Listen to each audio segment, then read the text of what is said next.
Hi, my name is Dr. Habib Ahmed and I work at the Center for Advanced Electronics and Photovoltaic Engineering at International Islamic University, Islamabad. Today, first, I want to show you how to perform the installation of SRIM TRIM software.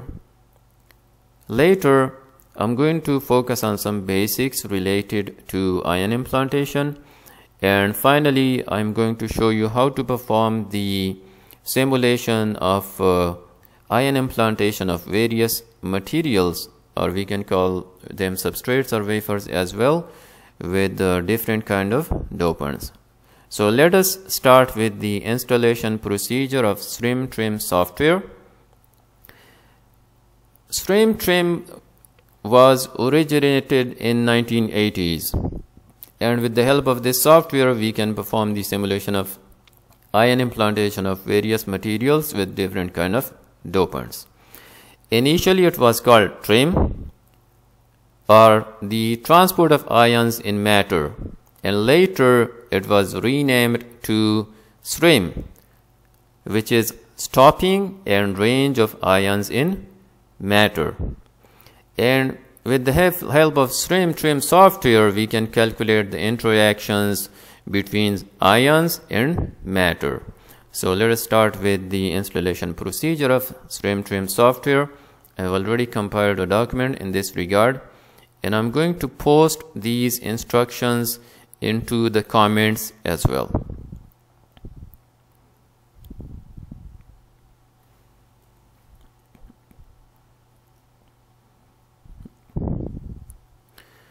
So first we go to the download link for the software,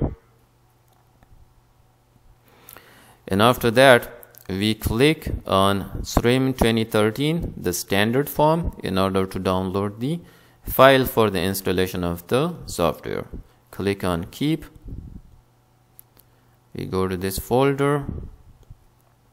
I'm going to cut it from here and I'm going to copy it at desktop in a separate folder, and let me rename this folder to SRIM_TRIM, and then paste this folder over here. Now this file actually has various files for the installation of the program. So we need to extract those files from here, and for that purpose, first we need to rename this file to .exe.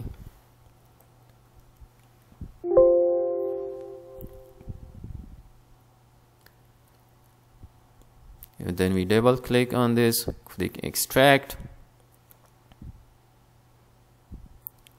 click OK.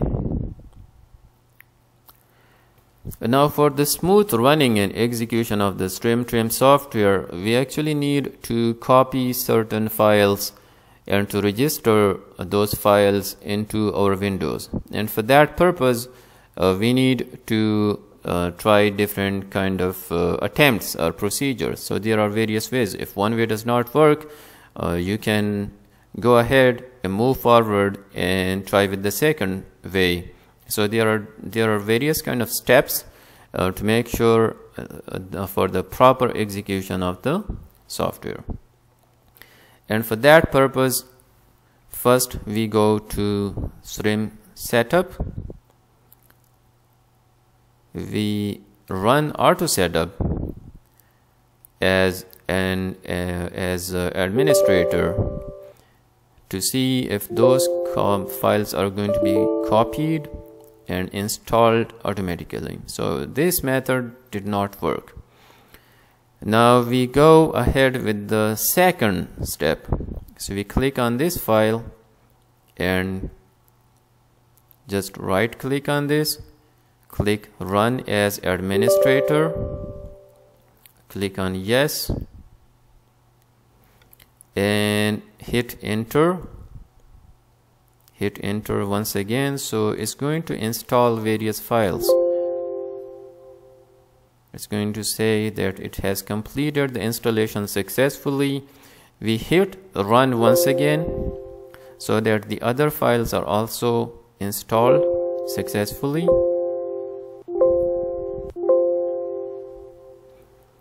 We keep hitting run until we see this window. We click on install in this window as well, and then we close these windows. Now potentially those files should have been installed, but just in case those files are not successfully installed and copied, we can always go ahead with the next attempt and copy those files into the Windows file, into the Windows folder manually. So actually there are 5 files which are necessary for running the software. These files are given over here in the setup folder. So what we can do is we can copy these files and then go to C, Windows, and then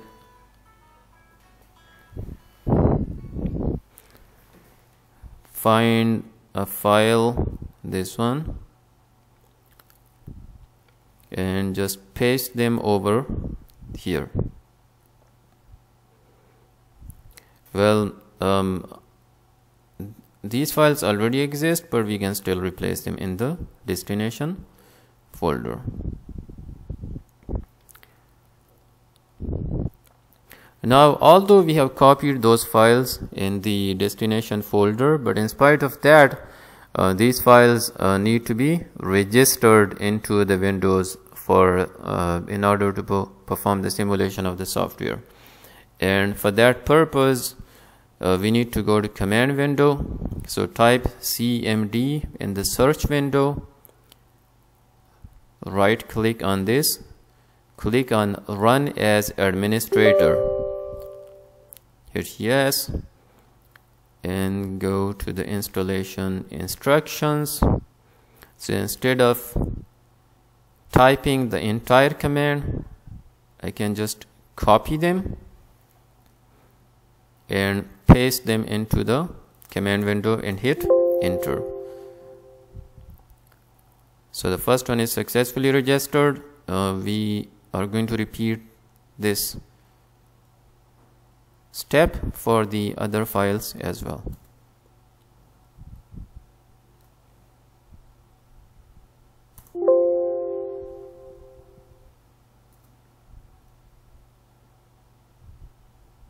And now I'm creating a mess now.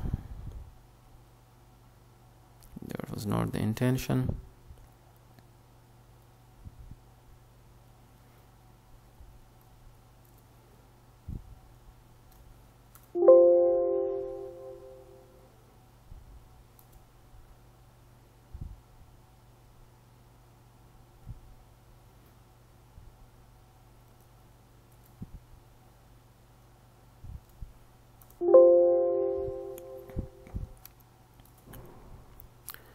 And finally the last one.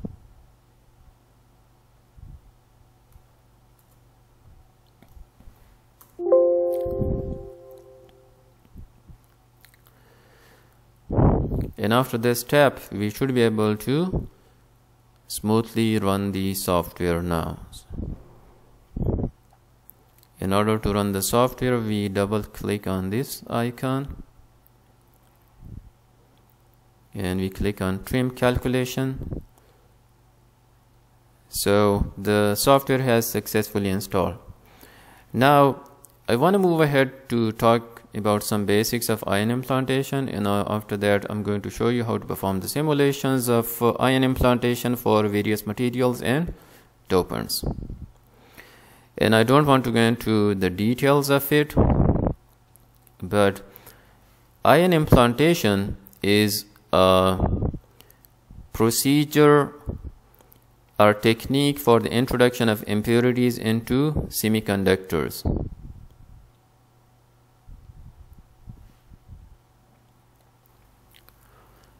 So it is a low temperature technique for the introduction of impurities or dopants into semiconductor. So the first thing that we need to do is we need to create a plasma, a source of ions, and for that purpose we introduce low pressure gas into a tube which has two electrodes, a cathode and an anode. We apply voltage to these electrodes, and when the voltage exceeds a certain value called the striking voltage, the ionization of the gas occurs, and this ionization becomes self-sustaining at the striking voltage. So eventually this entire space over here inside the tube is filled up with plasma, which are positive and negative ions, electrons, and neutral atoms and molecules. And after the creation of plasma, which actually is the source of ions, we pump these ions and we let them travel through an analyzing magnet which separates different masses of ions in order to let the intended ions pass through the accelerator, which gives high energy to these ions, and then we focus these ions so that they hit our wafer, which is our intended target or the substrate. And I want to skip some slides. I just want to focus on the crucial details of ion implantation. So assume that our ion implantation occurs vertically downwards and it hits a substrate. So initially these ions have high energy of the order of kilo electron volts, 10 kilo electron volts, 100, 200, 500, up to approximately 10 mega electron volts. And depending on their energy, these ions are going to travel down to a certain distance inside this material. These ions on their way forward interact with nuclei of different atoms, and they also interact with electrons, and some of them get backscattered.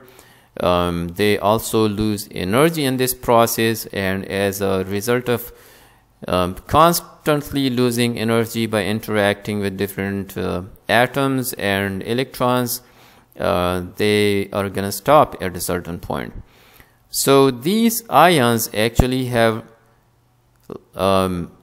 distribution in line with the direction of the ion implantation, and they also have lateral distribution. There are two mechanisms for stopping of these ions inside the material. So as I told you that they gradually lose energy by interacting with nuclei and electrons, there are two mechanisms responsible for stopping of these ions inside the material. One is nuclear stopping, which occurs in heavy dopants.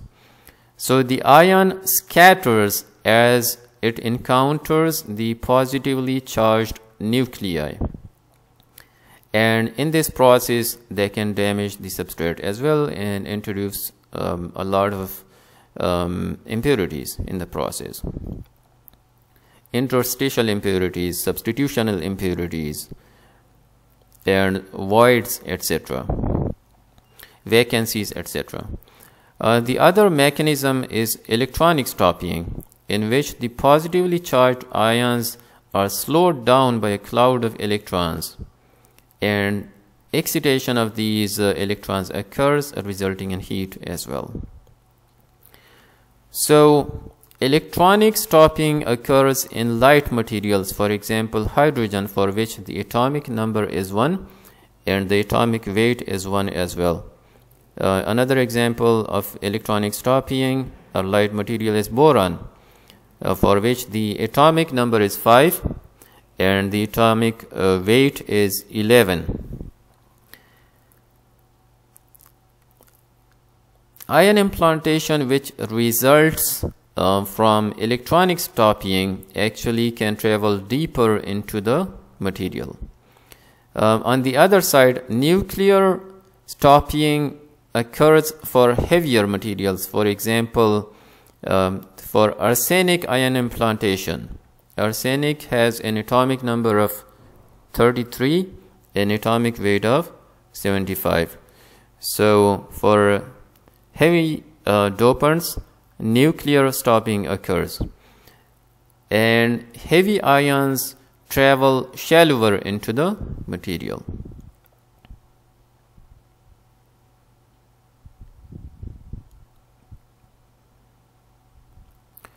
The three important parameters for ion implantation are ion species. Depending on if it is a lighter material or if it is a heavier dopant, they can travel deeper or shallower into the material as a result of electronic or nuclear stopping. The second important parameter is ion energy. Ion energy defines the depth of ion implantation. The higher the energy, the higher the depth of the ion implantation inside the wafer or substrate. Implant dose is the third important parameter, and it defines the carrier concentration for ion implantation. Now finally I want to focus on this figure. So assume that ions hit a wafer or substrate at this point, and then they travel inside the material and have distribution in line with the ion implantation, resulting in a projected range. And there is some uncertainty in this projected range, which is called projected straggle.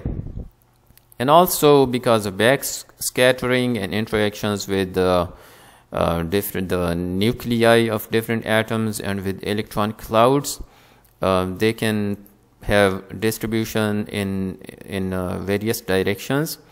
So they are going to have distribution laterally as well, and this lateral distribution is called transverse straggle.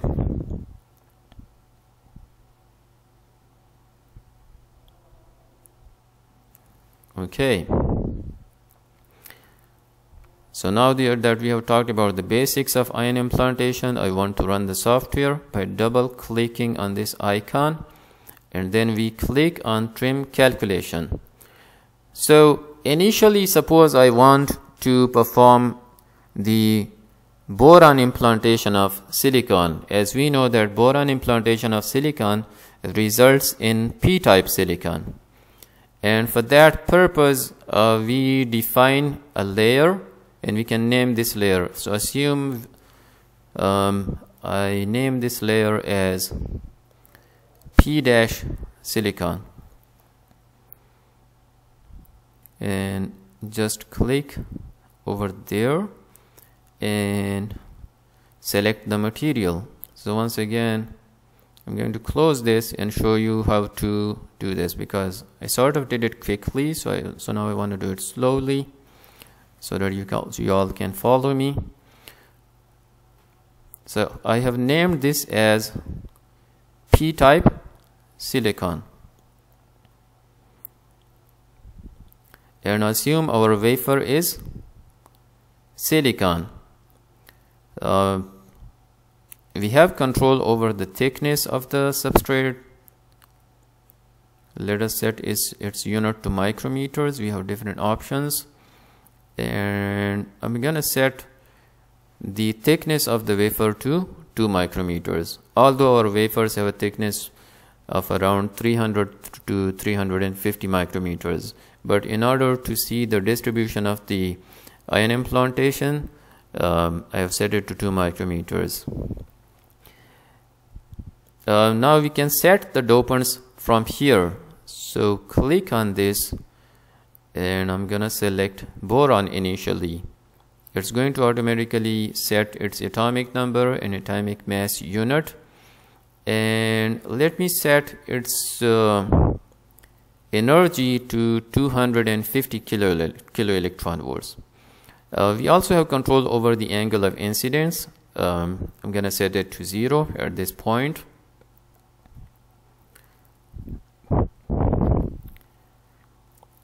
Then we can also set the total number of ions for the ion implantation of silicon using boron dopants.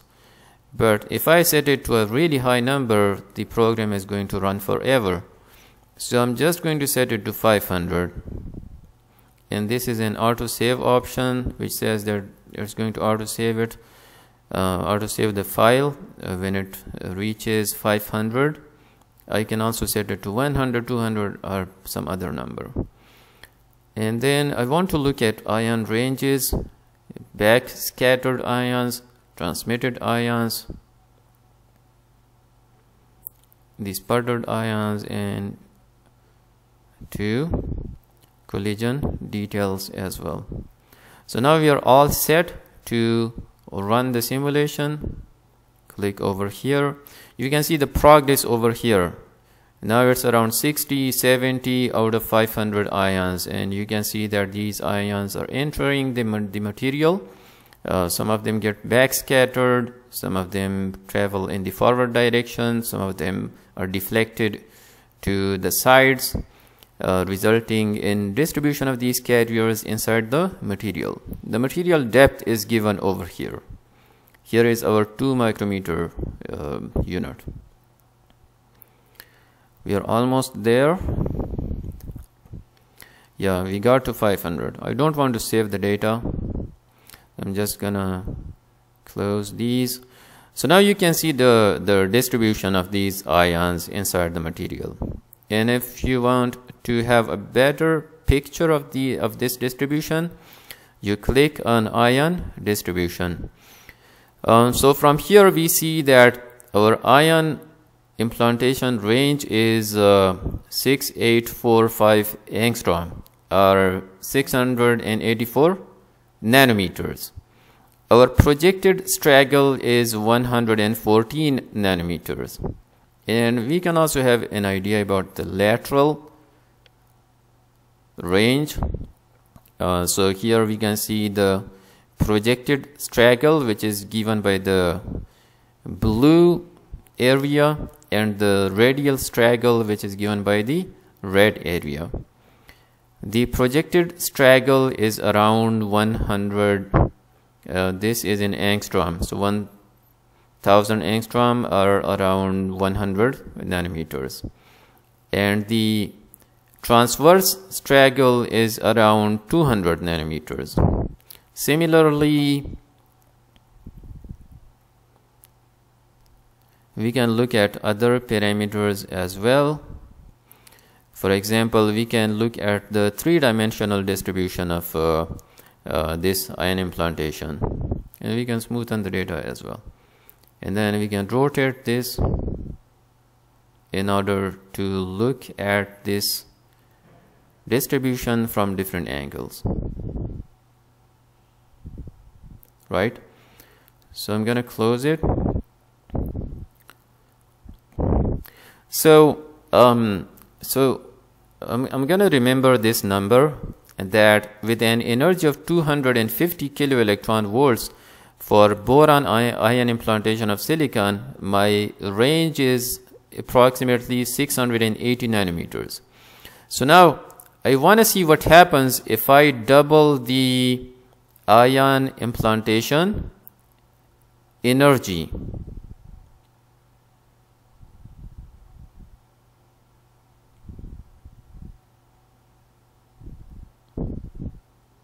I'm trying to close it. It's not working, so I'm just gonna jump to that window. So now I've set the energy to 500 kiloelectron volts, and I'm going to run it to see the range now. Previously, when the energy was 250 kiloelectron volts, the range was 680 nanometers. So now that I have doubled the ion energy, I want to see the effect of that on the range of this ion implantation.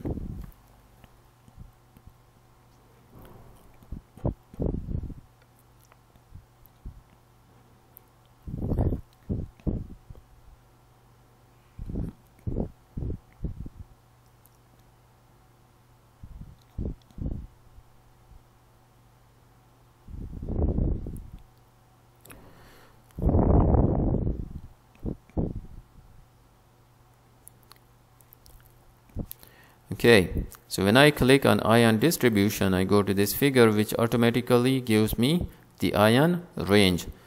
So by increasing the ion's energy for boron doping or boron ion implantation of silicon from 250 kilo electron volts to 500 kilo electron volts, our ion range has increased from 680 nanometers to 1.11 micrometer.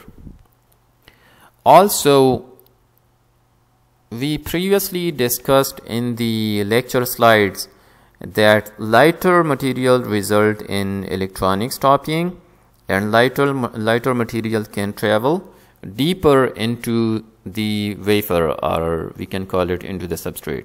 So boron is a lighter atom.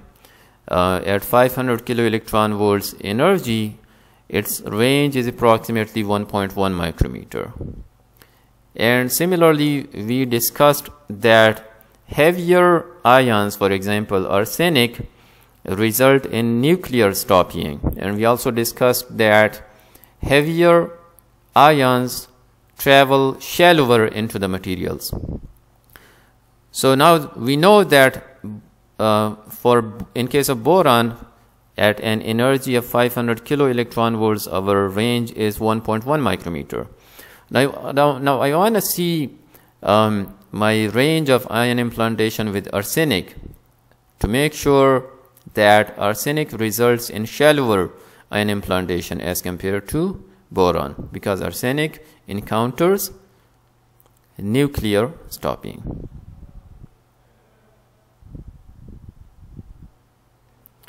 Okay, so I'm going to replace this dopant with arsenic. You can look at the list of materials from here, or you can just click on this to open the periodic table of elements, and from here I'm going to select arsenic. Okay, the energy is the same, 500 kilo electron volts. The wafer is also the same. All the other parameters are the same. I've just changed the dopant from boron to arsenic. Now I'm going to run the simulation. As you can already observe that now our range is not approaching 1 micrometer. It's way less than 1 micrometer. In previous case, for boron doping of silicon, our range was 1.1 micrometer.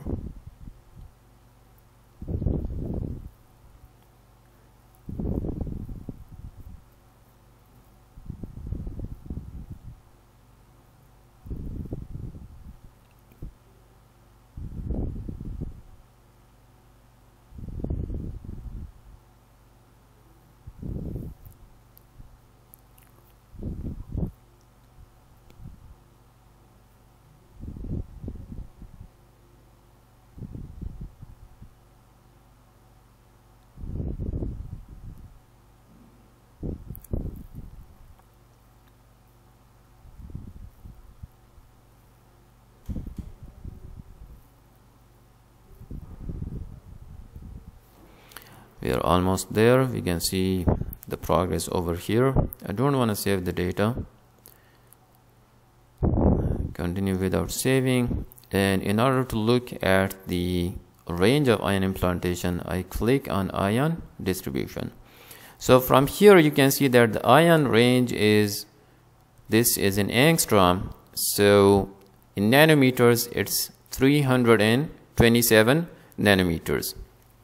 As compared to boron, the range for arsenic has decreased from 1.1 micrometer to 327 nanometers, because boron encounters electronic stopping and it can travel deeper into the material, while arsenic encounters nuclear stopping and it travels shallower into the silicon wafer. Now silicon is an elemental semiconductor. We can also perform the simulation of compound semiconductors, and for that purpose let us assume for example the p-type doping of gallium nitride. Gallium nitride is a compound semiconductor. So, and I'm going to name it as P-gallium nitride. Here I'm gonna click compound dictionary and then click on alphabetic so that I can easily find it. Then I'm gonna click gallium nitride, add to current layer, click yes, and it's going to automatically pick the density of gallium nitride over here.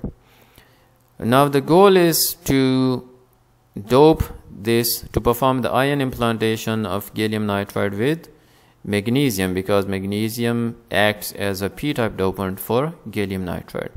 Instead of looking for magnesium in this list, I'm just going to jump to the periodic table by clicking on that tab and then select magnesium. Everything else remains the same. Run the simulation, and we are around 30 ions so far. It's gonna get up to 500.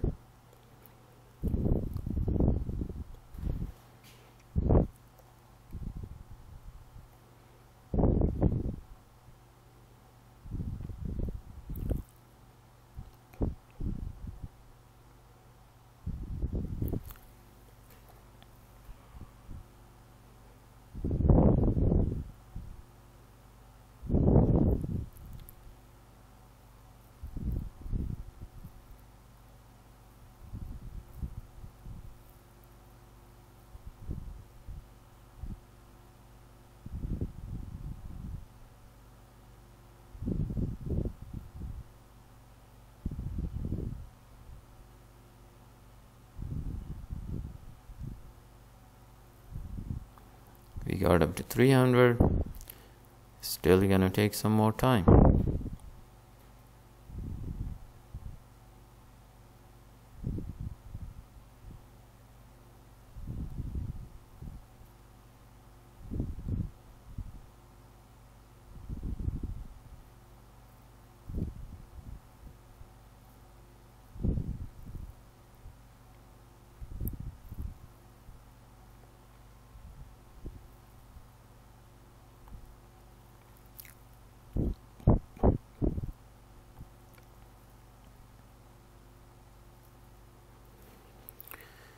Once again, I don't want to save these files.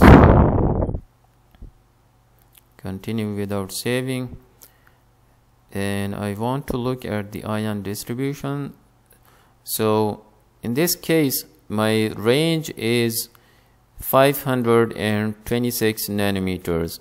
And the straggle is 1670 angstrom or 167 nanometers. We can also look at the lateral range. Some other parameters, for example, ionization, phonons, etc. Damage events can also be seen. Okay, sputtering has not been included. We can also look at the backscattered ions, but this is included in the first simulation. We can also look at the ion distribution in 3D, and we can hold it and rotate it as well.